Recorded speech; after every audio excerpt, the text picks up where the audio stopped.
Tehran میں پے در پے ان وارداتوں سے خوف و ہراس تو پھیلا ہی تھا، کمیٹی اور انٹیلیجنس میں بھی ٹھن گئی تھی، جبکہ پولیس خاموش تماشائی بنی یہ سب کچھ دیکھ رہی تھی۔ یہ واقعات ایسے نہیں تھے کہ اعلیٰ حکام انہیں نظر انداز کر دیتے، بالآخر انہیں بھی اس طرف متوجہ ہونا پڑا، اور اعلیٰ حکام نے کمیٹی کے مقامی سربراہ علی جواد، انٹیلیجنس کے چیف رضا آغا اور پولیس چیف سے وضاحتی رپورٹیں طلب کر لیں۔ علی جواد بڑی سرگرمی سے جمشید منصوری کی تلاش میں تھا۔ اس سے ان واقعات کے بارے میں 3 دن میں رپورٹ پیش کرنے کو کہا گیا تھا، اور وہ چاہتا تھا کہ اسے جمشید کے بارے میں کوئی ایسا ٹھوس مواد مل جائے جسے رپورٹ کی بنیاد بنا سکے۔ اس شام 8 بجے وہ اپنے دفتر میں تھا کہ اسے کیفے البرز کے مالک فخری کی فون کال ملی۔ فخری بہت عرصے سے اس کے لیے کام کر رہا تھا۔ اس کی مخبری پر بعض مجرم پکڑے بھی گئے تھے جو اس وقت آہنی سلاخوں کے پیچھے بند تھے۔ فخری نے اسے بتایا کہ اسے اپنے ایک آدمی سے ابھی یہ اطلاع ملی ہے کہ ایک مشتبہ آدمی اس کے ریسٹورنٹ میں بیٹھا ہوا ہے۔ اس کے بارے میں شبہ ہے کہ وہ جمشید منصوری ہو سکتا ہے، لیکن وہ خود کوئی قدم نہیں اٹھانا چاہتا، اس لیے جواد آ جائے۔ اس کے آنے تک اس مشتبہ آدمی کو روکنے کی کوشش کی جائے گی۔ یہ اطلاع ملتے ہی علی جواد کیفے البرز کی طرف روانہ ہو گیا تھا، لیکن جب وہ وہاں پہنچا تو کھیل ختم ہو چکا تھا۔ کاؤنٹر پر موجود فخری کے آدمی نے بتایا کہ وہ مشتبہ آدمی جمشید منصوری ہی ہے جو اس وقت تہہ خانے میں ہے، اور فخری اور سلطان بھی وہی ہیں۔ علی جواد اکیلا ہی آیا تھا۔ پچھلے چند تجربات سے وہ خاصا محتاط ہو گیا تھا، اس لیے کوئی کارروائی کرنے سے پہلے ہر طرح کا اطمینان کر لینا چاہتا تھا۔ یہ اطلاع پا کر اس کی آنکھوں میں چمک سی ابھر آئی کہ جمشید منصوری کو بے بس کر کے قید خانے میں بند کر دیا گیا ہے۔ وہ ریسٹورنٹ کی عقبی راہداری کی طرف بڑھتے ہوئے سوچ رہا تھا کہ رپورٹ کے بجائے کل صبح جمشید منصوری کو اعلیٰ حکام کے سامنے پیش کر دے گا۔ تہہ خانے والا دروازہ لاک نہیں تھا، ویسے ہی بھرا ہوا تھا۔ دروازہ کھول کر اس نے پہلی سیڑھی پر قدم رکھا ہی تھا کہ دروازے کے پیچھے کھڑے ہوئے کسی شخص نے اس کی ٹانگ میں ٹانگ پھنسا دی۔ اس کے منہ سے ہلکی سی چیخ نکلی اور وہ سیڑھیوں پر قلابازیاں کھاتا ہوا تقریباً 12 فٹ نیچے فرش پر جا گرا۔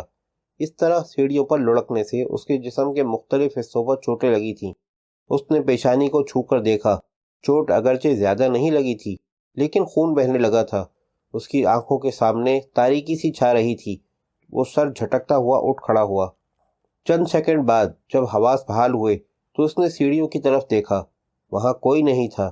اسے سیڑھیوں سے گرانے والا جو کوئی بھی تھا جا چکا تھا۔ اس نے گھوم کر تہہ خانے میں دیکھا اور پھر اس کا دل اچھل کر حلق میں آ گیا۔ فخری اور سلطان کی لاشیں ایک دوسرے سے کچھ فاصلے پر فرش پر پڑی ہوئی تھیں۔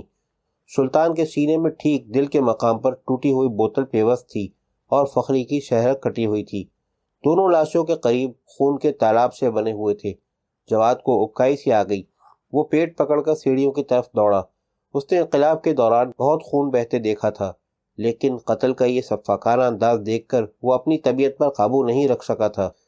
سیڑھیاں چڑھتے ہوئے وہ سوچ رہا تھا کہ اسے سیڑھیوں سے گرانے والا جمشید منصوری کے سوا اور کوئی نہیں ہو سکتا تھا۔ اب وہ اپنی اس حماقت پر بھی پچھتا رہا تھا کہ اکیلا یہاں کیوں آیا تھا۔ اگر وہ اپنے 1-2 ماتحتوں کو ساتھ لے آتا تو جمشید کو فرار ہونے کا موقع نہ ملتا۔ وہ تہہ خانے سے باہر آ گیا۔ جمشید کی تلاش میں اس کے پیچھے بھاگنا بیکار تھا۔ وہ تیز تیز قدموں سے راہداری طے کرتا ہوا ہال میں آ گیا۔ ہال کی تمام میزیں گاہکوں سے بھری ہوئی تھیں۔ جواد نے کاؤنٹر کے سامنے رک کر ٹیلی فون اپنی طرف سرکایا اور ریسیور اٹھا کر اپنے دفتر کا نمبر ڈائل کرنے لگا۔ وہ فون پر چیخ چیخ کر بات کر رہا تھا۔ ہال میں بیٹھے ہوئے لوگوں کو جیسے ہی پتہ چلا کہ یہاں 2 آدمیوں کو قتل کر دیا گیا ہے تو وہ کرسیوں سے اٹھنے لگے اور پھر دیکھتے ہی دیکھتے ہال خالی ہو گیا۔ جواد کے آدمیوں نے کیفے البرز پہنچنے میں زیادہ دیر نہیں لگائی تھی۔ اس نے اپنے چند آدمیوں کو یہاں پہنچنے کے علاوہ یہ ہدایت بھی جاری کر دی تھی کہ شہر کی تمام سڑکوں کی ناکہ بندی کر دی جائے اور جمشید منصوری کو تلاش کرنے کی کوشش کی جائے۔ فخری کے ایک آدمی کے بیان کے مطابق جمشید منصوری کے چہرے کا میک اپ صاف کر دیا گیا تھا اور اس وقت وہ اپنی اصلی شکل میں تھا، جسے شناخت کرنا زیادہ مشکل نہیں تھا، لیکن اس نے حکم دیا تھا کہ ہر مشتبہ شخص کو گرفتار کر لیا جائے۔ علی جواد رات 10 بجے تک کیفے البرز میں مصروف رہا، پھر شہر کے گشت پر نکل کھڑا ہوا۔